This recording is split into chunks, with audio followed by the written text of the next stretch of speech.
일단 제가 태어난 집은 친가 외가 이렇게 할 것 없이 할머니 할아버지 모두 농사를 짓는 그런 집이었어요.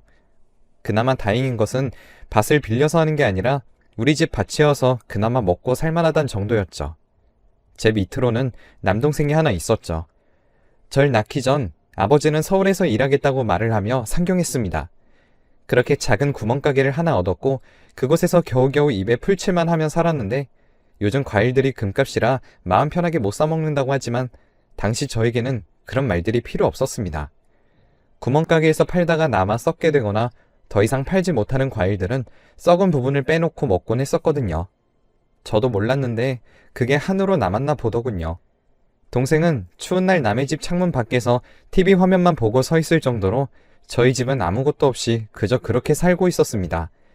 그래서 부모님이 고생하시는 모습을 보고 저랑 동생은 열심히 돈 벌어야겠다고 생각했고 전 공부를 좀 해서 인문계 고등학교를 들어갔는데 이러다가 돈 벌기까지 너무 오래 걸릴 것 같았습니다. 그래서 졸업하자마자 회사 격리를 뽑는 자리에 무작정 지원했죠. 들어가니 사장님이 절 보고는 뭘 믿고 지원했냐고 하더라고요. 그래서 저는 머리가 좋아서 금방 배운다고 그냥 당당하게 말했습니다. 그러니까 피식 웃으시더니 제 모습이 꽤나 당돌해 보였는지 다음날 전화가 와서 다음 주부터 출근하라고 합격했다고 하더라고요. 제 동생은 공업고등학교를 나와서 기술을 배워먹고 살겠다면서 열심히 공부했습니다.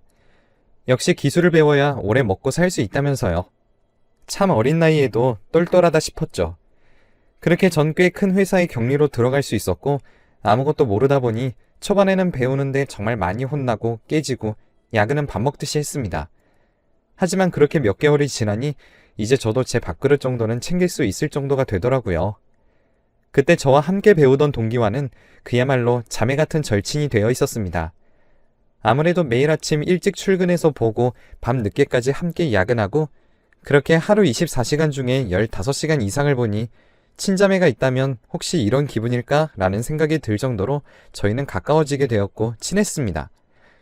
그렇게 시간이 흘러 저에게도 후배가 생겼을 정도가 되었는데요.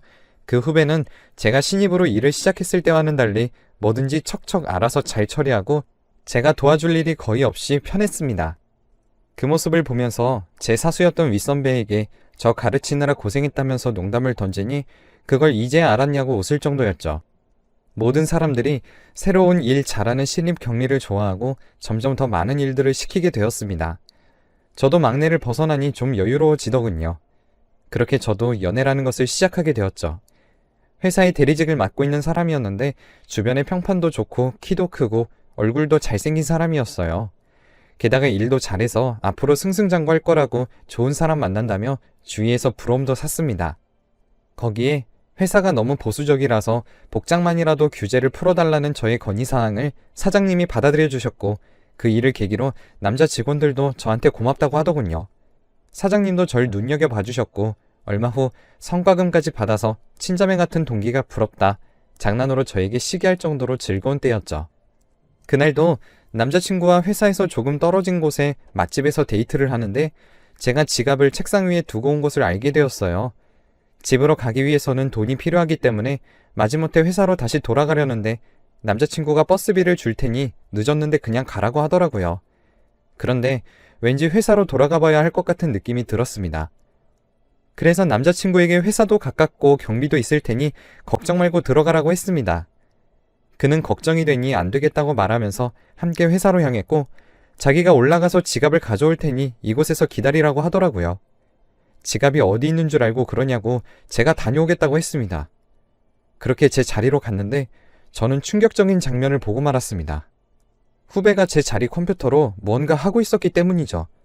제가 온 것을 보니 당황해하는 그 모습에 이상하다 싶어 뛰어가서 보니 세상에나 제 컴퓨터로 회사 자금을 횡령하고 있었던 것이었습니다. 저는 그 즉시 선배에게 전화를 걸어 지금 일을 말하려 했지만 남자친구가 제 손을 막는 것이 아니겠어요? 그래서 매우 당황했죠. 그리고는 왜 다시 오려고 했냐고 자기가 돈을 빌려준다고 했을 때 그냥 받아서 갔으면 이런 일 없었을 것 아니냐고 하면서 그제서야 두 사람이 짜고 돈을 횡령하려 했다는 것을 알 수 있었죠. 두 사람이 절 어딘가로 데리고 이동하는데 다행히도 경비가 그 장면을 발견할 수 있게 되었고 두 사람은 급하게 도망을 쳤어요. 저는 경비에게 전화를 걸어야 한다고 말하면서 바로 선배에게 전화했습니다. 제 전화에 회사는 발칵 뒤집혔습니다. 자칫 제가 횡령한 사람으로 죄를 뒤집었을 뻔했지만 경비가 상황을 잘 설명해 주었기 때문에 전 횡령을 잡은 사람이 되어 있었죠. 도망간 두 사람은 얼마 가지 않아서 경찰에 잡혔습니다. 저는 이 공을 인정받아 승진했고 연봉도 꽤 많이 오르게 되었어요.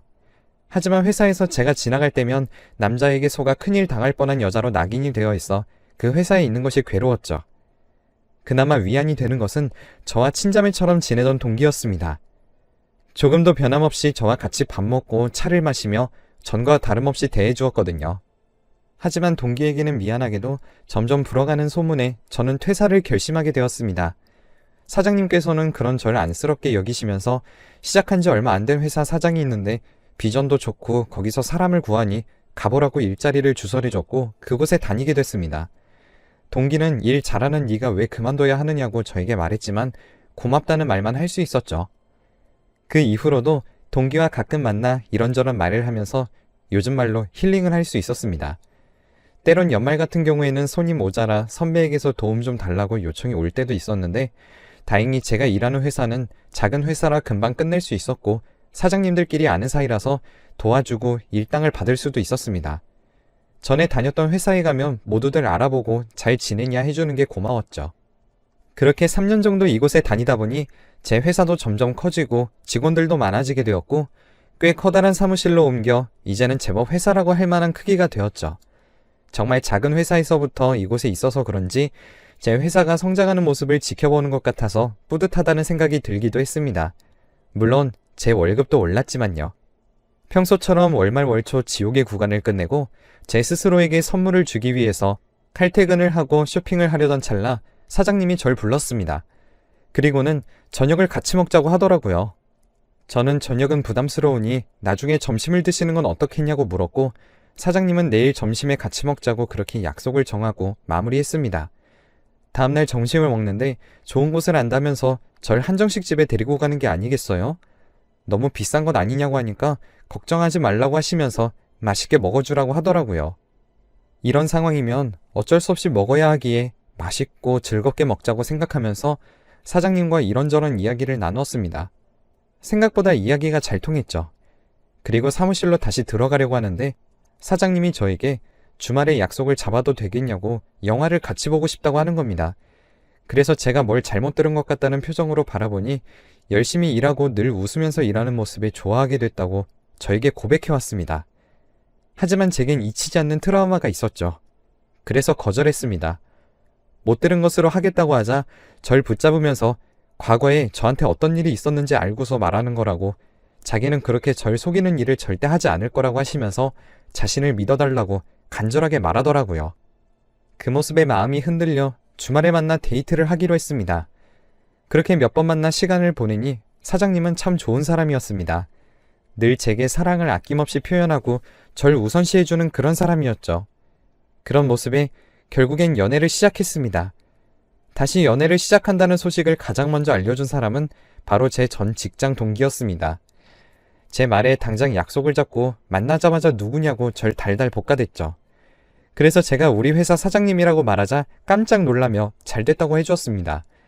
제 연애 소식에 그럼 앞으로는 만나는 걸 좀 자제하고 연애에 집중하라고 이제 결혼만 하면 되겠다는 동기의 말에 그 뒤로 점점 만나는 횟수가 줄어들게 되었고 어쩌다 보니 결국 연락이 끊기게 되었습니다. 저는 그 이후 사장님이랑 결혼을 하게 됐고 사모님이 격리를 보게 할 수 없다는 남편의 만류에도 거절하고 계속해서 격리를 맡아서 했습니다. 이듬해 가을 너무나 사랑스러운 쌍둥이 자매가 제 품 안으로 들어왔습니다. 그런데 한 아이가 영양을 제대로 못 먹어서 그런지 동생인 아이는 태어나자마자 인큐베이터에서 자라야만 했죠. 그래서 그런지 아이는 계절마다 잔병 치레가 많았습니다. 소아과에 하도 자주 가다 보니 딱 제 얼굴만 보고도 누구 어머니라고 간호사들이 알아볼 정도였으니까요. 그게 참 속상했습니다. 건강하게 낳아주지 못해 미안했죠. 그렇게 늘 병원에 갈 때마다 속상하던 어느 날 인연은 참 쉽게 끊기질 않는 것인지 병원에서 6년 만에 동기를 만났습니다. 만나자마자 반가워서 서로 안고 반갑다 반갑다를 연신 떠들어댔죠. 병원이 아니었으면 더 소란이었을지도 모르죠. 동기도 제가 결혼한 해에 결혼했다고 했습니다. 그리고 연년생으로 딸 하나, 아들 하나 이렇게 낳았다고 하면서 지금 딸아이가 감기에 걸려서 여기 왔다고 하더라고요. 다시 연락이 닿은 김에 꼭 만나서 이야기를 하자고 하니 안 그래도 요즘 답답해서 힘들었다며 만나자고 하더라고요. 저희는 미룰 것도 없이 다음날 애들을 유치원에 보내고 카페에서 만나 수다를 떨기 시작했습니다. 그런데 동기의 인생은 참 어려웠습니다. 동기는 소개를 받아서 한 식당의 사장님과 결혼했는데 맛집으로 TV에도 나오고 유명한 곳이었다고 했죠. 그렇게 돈을 벌자 남편이 갑자기 술과 여자에 빠져서 헤어나오질 못했고 식당 주인이 제정신이 아니니 식당도 점점 망했죠. 동기가 일도 그만두고 어떻게든 해보려고 했지만 결국 실패했고 끝내 이혼을 하게 되었다고 하더라고요. 지금은 다른 작은 회사의 경력직으로 격리를 맡아서 일을 하고 있는데 월급은 줄었지만 출퇴근이 확실해서 두 아이를 돌보는데 좋아서 괜찮다고 했습니다. 씩씩하게 살아가는 동기의 모습에 저는 힘을 내라고 말하며 종종 이렇게 만나자고 말했습니다. 동기는 웃으면서 그러자 했고 엄마라는 공감대 속에서 계속 연락했죠. 그렇게 쭉 연락을 하다 남편 회사의 격리 자리가 하나 비게 되었어요.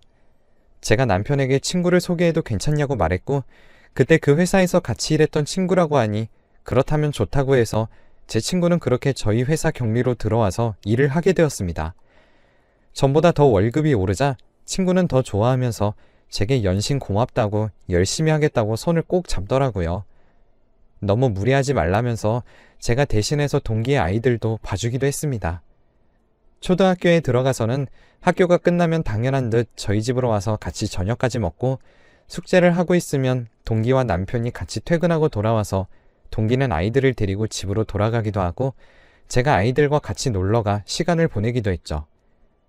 그렇게 시간이 흘러 어느새 애들이 고등학교에 진입하게 되었습니다. 그런데 중학교까지 같은 학교에 다니던 애들이 고등학교에 다른 곳으로 가게 되고 학교가 끝나면 학원을 가게 되다 보니 점점 교류가 적어졌고 저도 아이들을 더 이상 볼 수 없게 되었습니다. 그래도 애들이 대학교에 가게 되면 좀 나아지겠지 생각하면서 기다렸죠. 종종 동기의 이야기는 남편을 통해서 들어왔고 제 안부도 전해준다는 말에 고맙다고 말하면서 애들이 대학교에 가기를 기다렸습니다. 그리고 아이들이 대학교 합격 소식을 알게 되었고 자연스레 동기의 첫째 딸 소식이 궁금해졌죠. 그런데 남편이 제게 묻지 말라고 하더군요.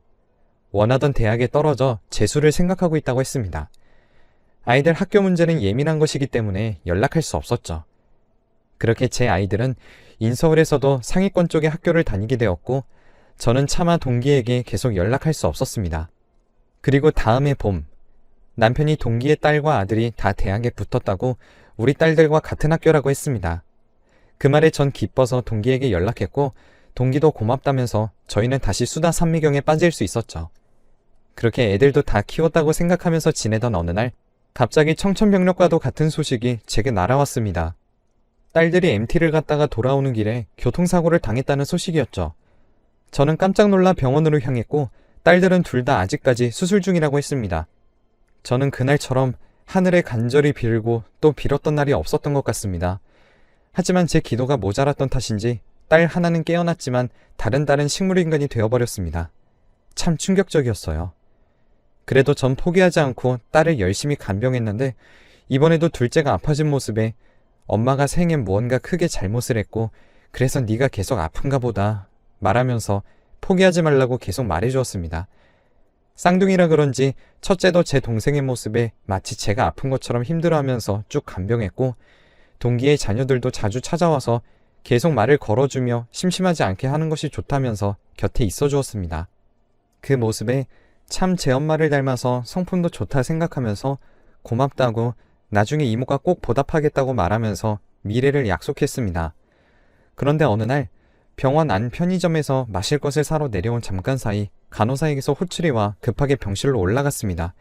그곳에는 딸이 눈을 깜빡이면서 누워 있었습니다. 저는 다가가 딸의 손을 잡아주면서 고맙다고, 정말 고맙다고 말했죠. 딸이 식물인간이 된 지 3년이 되던 해였는데 딸이 다시 돌아와 준 것만으로도 고마웠습니다. 그런데 딸은 무언가 하고 싶은 말이 있는 건지 제 손을 꽉 잡았습니다. 대체 뭘 말하고 싶은 건지 귀를 가져다 대보았지만 오랜 시간 목을 쓰지 않아서 그런지 말하는 걸 어려워했습니다. 저는 천천히 말하라고 전 여기 계속 있을 테니 목이 괜찮아질 때까지 무리하지 말라고 했습니다. 제 말에 눈물 흘리는 딸의 모습에 대체 무슨 일인지, 혹시 무서웠던 것은 아닌지 걱정되기 시작했죠. 딸은 눈을 뜬 그 뒤부터 열심히 노력하면서 몸을 회복하기 시작했습니다. 딸의 소식에 동기도와 축하한다고 제 손을 꼭 잡았는데, 평소 동기에게 하던 것과 다르게 딸이 쌀쌀맞게 굴어 제가 다 미안하다면서 아직 회복이 덜 되어서 그렇다고 말하며 동기를 내보낸 것이 한두 번이 아니었습니다. 딸이 어느 정도 목소리를 회복하고 엄마라고 저를 부르자 전 눈물이 나더군요. 딸의 목소리가 그렇게 반가운 적이 없었습니다. 그때 마침 옆에 있던 첫째도 눈물을 뚝뚝 흘렸죠.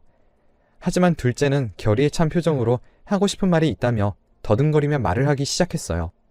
계속 쉬고 물을 마시고 하느라 2시간 동안 힘들게 말을 풀어나간 둘째는 말을 끝마친 뒤에 이제야 내려놓았기 때문인지 그대로 잠에 빠져들었고, 모든 이야기를 들은 저 그리고 첫째는 충격에 빠져서 서로를 멍하니 바라만 보고 있었습니다. 내용은 추잡하기 그지없었습니다. 알고 보니 제 남편과 동기가 바람을 피우고 있었다는 것이었습니다. 그것도 딸아이가 있는 곳에서 이야기를 했다고 하는데, 동기가 남편의 회사를 오기 전부터 두 사람은 이미 관계를 맺은 뒤였다고 하더군요. 같은 회사에서 일을 하고 있고 동기를 회사에 소개시켜준 사람이 다름 아닌 저였기에 같이 밥을 먹으러 나가도 그 누구도 이상하다 생각하지 않았고, 그렇게 그 둘은 점심시간을 이용해 불륜을 저질렀다고 합니다. 두 사람의 대화를 들으면서 너무 힘들었다면서 당장 몸을 일으켜 고래고래 소리를 지르고 싶어 이리저리 움직였지만 움직여지지 않는 몸 때문에 답답하고 제 모습이 눈앞에 아른거려서 가슴이 미어졌다고 했습니다. 거기다 하루는 1인 실인 병실에서 두 사람이 다정하게 대화하는 소리를 들었다고 하는 딸아이의 말에 손이 바들바들 떨릴 정도였죠.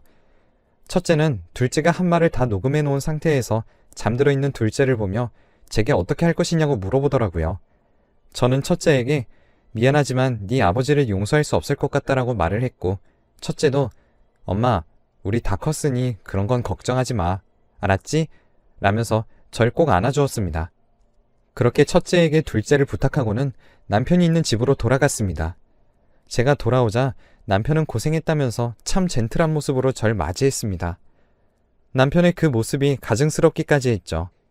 저는 남편에게 둘째가 깨어났다고 말했고, 남편은 자리에서 벌떡 서서 기쁜 듯이 바라보았습니다. 그리고는 서둘러서 병원으로 가려는 모습에 제가 말렸습니다. 대체 왜 말리냐는 남편의 모습에 제가 한마디 했죠. 둘째가 아빠 얼굴 안 보고 싶어 한다고 말이에요. 그러자 남편이 당황스러워했습니다. 그래서 전 첫째가 보내준 음성 파일을 틀어 남편에게 들려주었어요. 그 내용을 들을수록 남편의 표정은 점점 하얗게 질려갔고, 저는 이미 들었던 내용이지만 더 화가 차오르기 시작했죠. 남편은 무릎을 꿇더니 제게 잘못했다고 용서해달라며 싹싹 빌더라고요. 회사에 오기 전부터 그런 거면 몇 년을 속이고 바람을 피웠던 거냐고, 하다하다 딸의 병실에서 둘이서 뭐 하는 짓이었냐며 아파서 누워있는 딸을 보면서도 애정 행각을 하고 싶었냐고 마구 따졌습니다. 그러면서 이혼을 요구하자 남편이 제 손을 꼭 잡으면서 무언가에 홀렸던 것 같다며 한 번만 용서해달라고 손발이 다 닳도록 빌더라고요. 그래서 홀렸다고 하기에는 너무 긴 시간 동안 걔랑 붙어 먹었고, 되돌릴 수 있었던 많은 시간들이 있었지만 되돌리지 않은 것은 당신 잘못이라며 소리를 지르며 화를 냈습니다. 그러던 와중 첫째에게 전화가 왔습니다. 동기와 그 자녀들이 병원에 왔다는 소리였어요. 수화기 너머로 소리를 들었는지 남편이 벌떡 일어나 나가려는 것을 그냥 나가서 영영 들어오지 말라고 하니 못 나가더라고요. 저는 남편을 보면서 말했습니다. 제게 사귀자고 했을 때 했던 말 기억 안 나냐고, 절 속이는 일은 절대 안 할 거라고 하지 않았냐고, 그러면 적어도 날 기만하는 일만큼은 하지 않았어야 하는 거 아니냐고 하자 남편은 그 자리에서 망부석이 된 듯 어깨가 축 늘어져서는 땅만 보고 서 있었어요. 그런 남편을 돌아보지도 않고 그대로 집 밖으로 나섰습니다. 저는 느긋하게 택시를 타고 병원으로 갔더니 병실 밖에서 들어오지 못하게 하는 첫째와 대체 왜 이러냐고 말하는 동기, 그리고 자녀들이 서서 대치하고 있었습니다. 저는 동기에게 다가가서 물었습니다. 혹시 얘네들 아빠가 우리 애 아빠는 아니지? 제가 던진 말에 동기의 눈이 매우 커졌습니다. 동기의 자녀들은 대체 이게 무슨 말이냐고 동기를 보며 물었고, 동기는 제가 다 알았다는 사실에 대체 어떻게 알았는지 동공을 이리저리 굴리더군요. 그래서 저는 동기의 아들, 딸들에게 웃으면서 네 엄마랑 내 남편이 바람났다더라? 그걸 식물인간이었던 내 딸이 다 들었다더라 라고 말하자 두 아이들은 처음엔 깜짝 놀라했죠. 그리고는 이내 엄마를 바라보며 설마 엄마 진짜야? 아니지? 라며 빨리 해명하라는 식의 간절한 표정으로 제 동기를 바라보았습니다. 동기는 제게 표독스럽게 말하더라고요. 제 남편과 놀아난 것이 맞다고 말이에요. 그러면서 제게 따지더군요. 같은 회사에 올 정도였으면 비슷한 스펙이라는 건데 저는 회사에서 대우도 받고 사장님 눈에까지 들어서 승승장구했었냐고요. 남자의 속아서 안 좋은 일이 있었다지만 결국엔 그것도 다 좋게 된 거 아니냐고, 그걸로 그만두고 이상한 스타트업으로 이직해서 회사를 떠나는 제 모습을 보며 우월감을 쭉 느끼고 싶었는데 사장이랑 결혼하는 모습이 배알 꼴렸답니다. 자기도 그래서 사장을 소개로 받았는데 쓰레기를 소개받았다고. 그런데 제 남편을 보고 있으니 셈이 너무 났대요. 그래서 제 남편을 꼬셨다더군요. 처음엔 거절하는 듯 하더니 결국엔 놀아났다고 비아냥거리며 제게 말하는데 참 그런 모습을 처음 봐서 그런지 제게도 충격이더라고요. 동기의 자식들은 충격이었는지 그대로 바닥에 주저앉았고 전 동기에게 웃으면서 말해줬습니다. 난 누구와 다르게 다른 사람이 씹던 껌은 안 먹어. 네가 씹던 껌 그냥 네가 다시 씹어라. 나는 그 사람이랑 이혼할 테니 너 가져. 필요 없으니까. 라고 말하고는 그대로 병실 안으로 들어갔습니다. 잠시 뒤에 떠나는 발소리가 들렸지만 무시했죠. 제 남편은 이혼만은 참아주면 안 되냐고, 사랑한다고, 자신이 정말 사랑하는 사람은 저뿐이라고 제게 빌면서 잡더군요. 저는 이미 떨어진 정 다시 이어붙일 생각이 없으니 도장만 찍으라 했고 결국엔 위자료를 챙길 대로 챙긴 후 이혼할 수 있었습니다. 물론 그 동기에게도 상간녀 소송을 걸었습니다. 거기에 받은 돈까지 합쳐서 전 이제 조용한 마을에서 딸 2명과 함께 마음을 다스리면서 살고 있습니다. 이제 딸들도 시집을 가면 적적해지겠지만 사람 인생이라는 것이 혼자 왔다가 혼자 가는 것이잖아요. 그런 것엔 연연하지 않고 지쳐있는 제 심신에 조금이라도 평안을 되찾으려고 합니다. 여러분도 하루하루 소란 없이